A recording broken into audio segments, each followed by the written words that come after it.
objectives. After listening to this module, you'll be able to, number one, identify the power of taste, or how our emotions in general are tied to our eating habits. And number two, describe how stress is tied to our eating habits. The power of taste. What do you think? Do you agree or disagree with this statement? Dr. Andy Well has said, fortunately or unfortunately, we live in a world that tempts us with a great variety and abundance of food, and many of us eat not to satisfy physical hunger, but to allay anxiety, depression, and boredom, to provide a substitute for emotional nourishment, or to fill an inner void.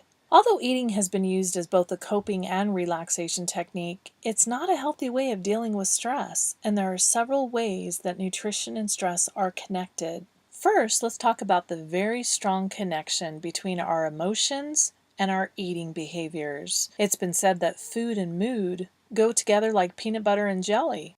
An example of this is an experience that Dr. Seward, a professor of stress management, had when he went to see a movie. The movie was a thriller and had people sitting on the edge of their chairs. He looked around the theater and saw that people were stuffing their mouths with popcorn and candy while they were engrossed in the movie. Dr. Seward was distracted from the movie because of the sound of everyone munching on their popcorn.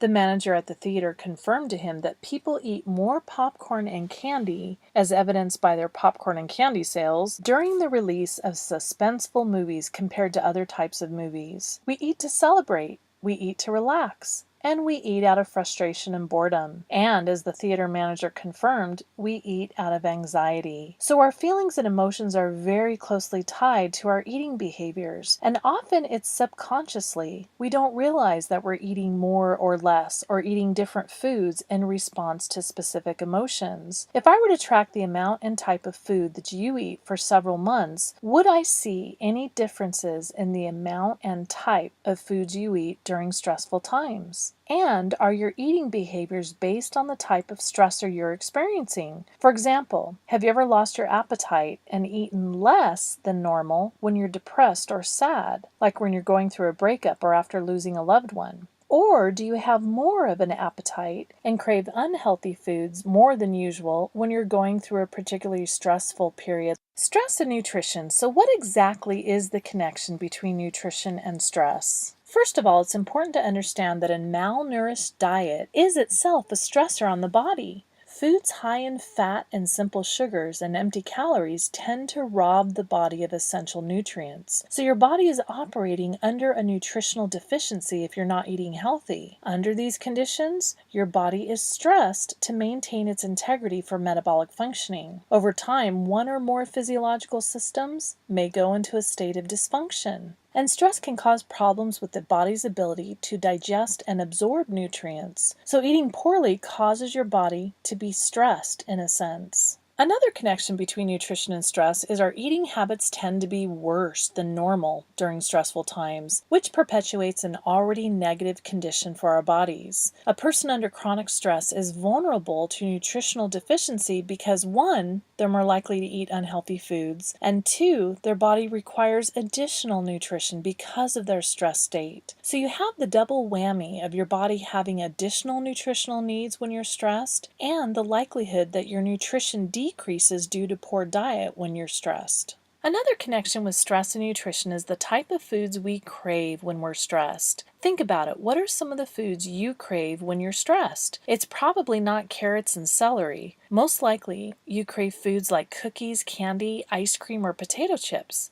And there's a reason why. When we're in a state of stress, our bodies think they need energy to help us respond, even though our stressors don't require physical strength. Because the quickest form of energy comes from stored sugar and fat, we tend to crave foods higher in sugar and fat during stressful times. More specifically, stress increases the production of cortisol, which in turn increases the production of the chemical NPY in the brain. NPY is thought to be responsible for cravings for carbohydrate-rich foods, particularly sweets. Having a stress-filled day can cause your NPY levels to increase. which increases your cravings for unhealthy sugary and fatty foods. Another connection with stress and nutrition is that some foods actually induce a state of stress on the body. We've talked about a malnourished diet being a stressor on the body because our bodies don't function as well, but there are some foods that actually cause the stress response. For example, caffeine is a stimulant that arouses the central nervous system and causes your heart rate and blood pressure to increase.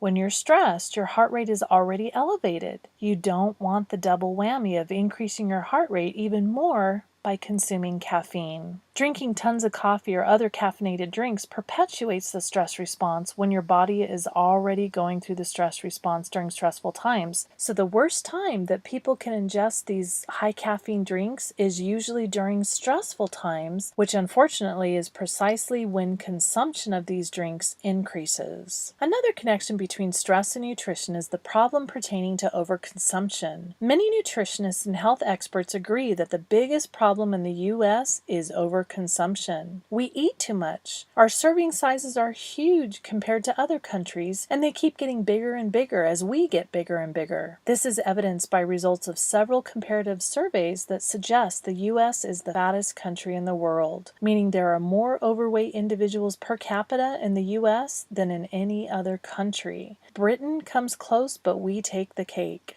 In addition to eating unhealthier during stressful times, we eat more than normal when we're under stress, which contributes to our current obesity epidemic. Just a note about overconsumption. Overconsumption does not necessarily mean overabundance of nutrients. It's possible for an overweight person to be malnourished. The system that's most seriously affected by poor nutrition is the immune system. So again, you have the double whammy of having a weak immune system from being stressed and from a poor diet. 4 vitamins that are especially affected by chronic stress are vitamins A, C, E, and the B complex vitamins. These are really important vitamins that play a huge role in our health. Eating too many simple sugars, which we crave during stressful times, tends to deplete vitamin stores, particularly the B complex vitamins. In order to be metabolized, white sugar requires additional B complex vitamins. These and other vitamins are essential for optimal functioning of the central nervous system.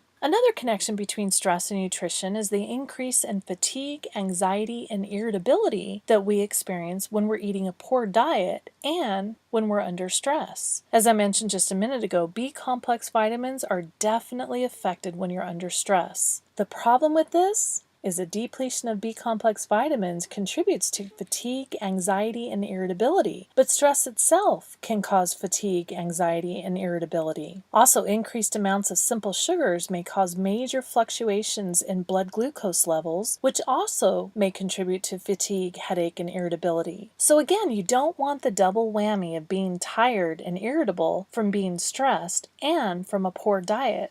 Excessive alcohol consumption is associated with stress, as we've already talked about in the lesson on behavioral consequences of stress. Many people drink more when they're under stress. The problem with this is alcohol suppresses the immune system, and so does stress, and so does a poor diet. So when alcohol is used as a coping mechanism when one is stressed, the immune system is suppressed even more.